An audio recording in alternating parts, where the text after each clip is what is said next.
Verde, vermelho e amarelo, as cores do semáforo que servem de referência para a avaliação que todos os dias aqui fazemos de temas e protagonistas da atualidade. Fazemos, ou melhor, fazem a Judite França e a Raquel Abcacis, que trazem este semáforo os líderes dos dois principais partidos representados no Parlamento, PSD e PS. Raquel Abcacis, vamos começar por ti. O teu sinal vai para Luís Montenegro e para a aparente incapacidade do presidente do PSD e primeiro-ministro de assumir o papel de artista na nobre arte de comunicar, é isso? É, porque eu ontem, já lá vou depois ao conteúdo, mas ontem ouvi Luís Montenegro fazer aquela declaração bastante estapafúrdia sobre as impressões que tem ou não tem sobre o aumento ou a diminuição dos casos de violência doméstica e de agressão contra mulheres em Portugal, fazendo ali uma distinção entre as denúncias e os casos, e se há mais ou menos casos do que alguma vez já lá vou, porque acho que é uma comparação completamente absurda, mas lembrei-me imediatamente de uma frase pela qual Luís Montenegro ficou célebre quando era líder parlamentar e dizia que o país estava melhor, as pessoas é que não sentiam. E eu acho que, e temos que também nos colocar no contexto desse momento em que as pessoas tinham grandes dificuldades, havia cortes nos ordenados, havia muitos problemas na altura da Troika e, portanto, as pessoas não ouviam aquilo de ânimo leve.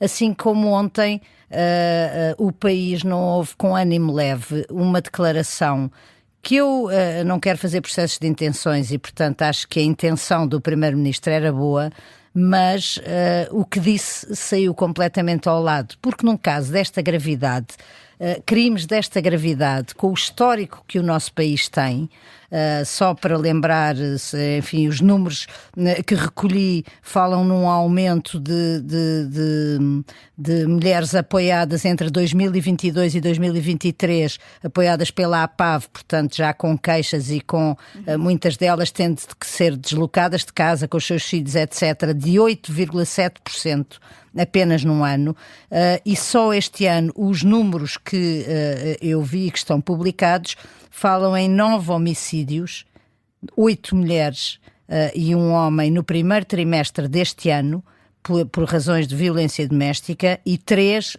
no terceiro trimestre. Vamos ver como é que fecham as contas no fim do ano. E, portanto, este é daqueles casos que até me faz lembrar um pouco as declarações do Primeiro-Ministro, a polémica que houve em torno de declarações do Presidente da República e de alguns representantes da Igreja Católica, quando se falava em abusos sexuais na Igreja e se eram muitos ou se eram poucos. É sempre muito. E o problema é que isto não é só uma declaração política, porque politicamente amanhã vamos estar todos a falar de outra coisa e já nos esquecemos disto. Mas as famílias abrangidas por este problema, as mulheres vítimas deste problema, a chaga social que isto representa na sociedade portuguesa e que é muito abrangente e que toca todos os níveis, estratos sociais, todas as regiões do país, toca milhares de pessoas, eu diria porque é o que os números vão apontando, não podem ser olhadas como uma questão de estatística ou de impressão ou de parece-me que isto não é para pareceres, isto são histórias concretas, pessoas concretas que se houver erro na descrição do que se passa, deve sempre ser por excesso e não por diminuição daquilo que se passa, porque num ano, e se estes números estiverem certos, temos já 12 homicídios, dos quais 10 são mulheres, por violência doméstica no século XXI, em 2024, num país que se diz ocidental e civilizado. Isto é muito mais do que deveria haver, deveria haver zero. E, portanto, eu acho que o Primeiro-Ministro claramente, quando vai para circunstâncias destas e fala de temas destes, o Primeiro-Ministro e outros responsáveis políticos devem medir muito bem o que dizem. Aquilo não é só uma mensagem política, com as críticas políticas que choveram nas horas seguintes podemos todos nós bem, mas isto é quase como uma bofetada ou mais uma violência que é feita a estas pessoas quando se diminui a importância e o impacto deste problema na nossa sociedade.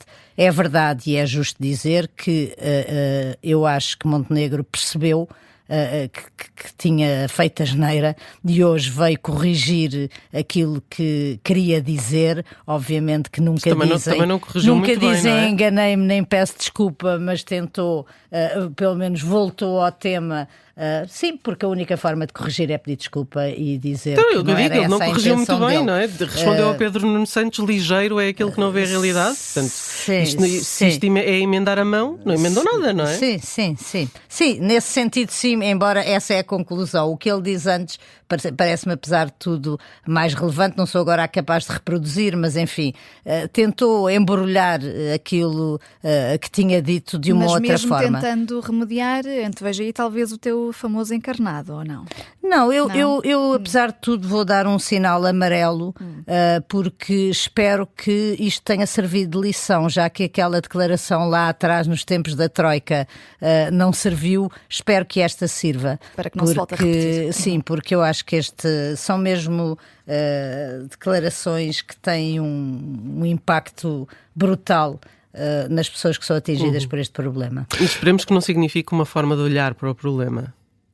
Do ponto de vista político. E é curioso que na mesma sessão falaram duas mulheres, duas ministras, que se referiram aos factos de uma forma completamente diferente. Claro. E isso, enfim, só por isso vale a pena que as mulheres estejam na política também, porque às vezes as intenções são boas, mas é preciso sentir a pele para ter uma abordagem diferente.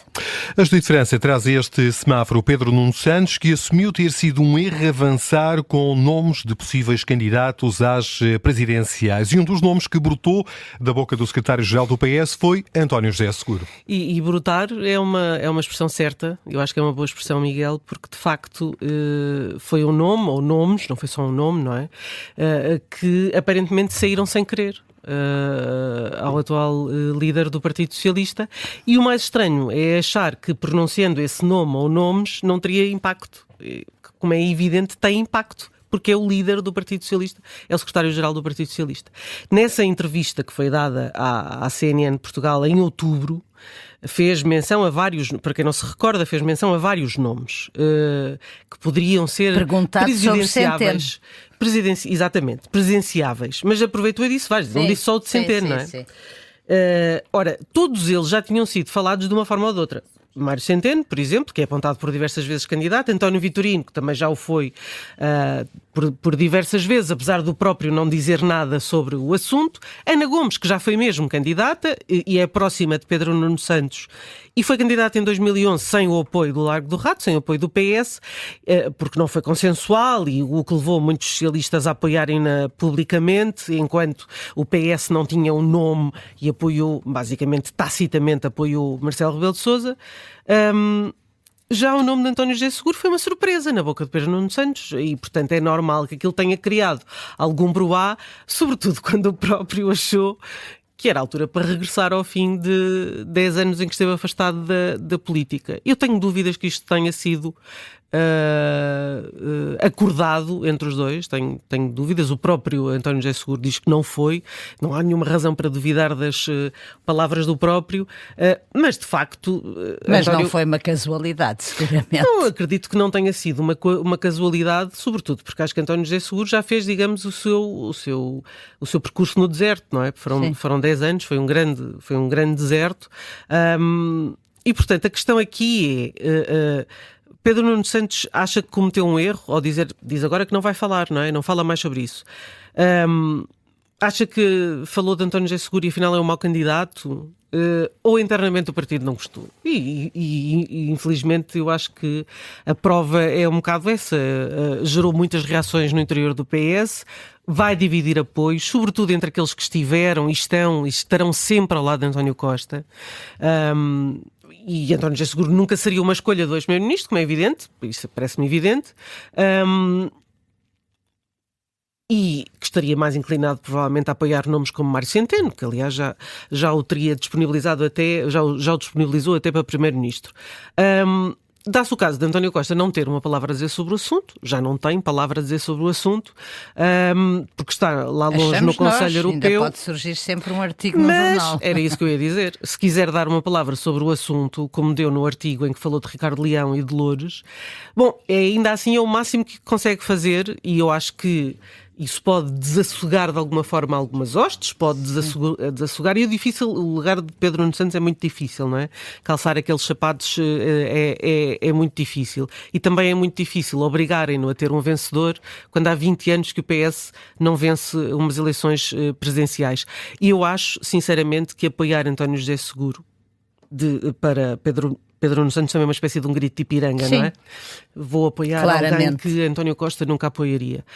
E depois já tem alguns indefectíveis dentro do partido, o Francisco Assis, que já falou aqui na Rádio Observador, Eurico Brilhante Dias, que hoje é entrevistado no Direto ao Assunto.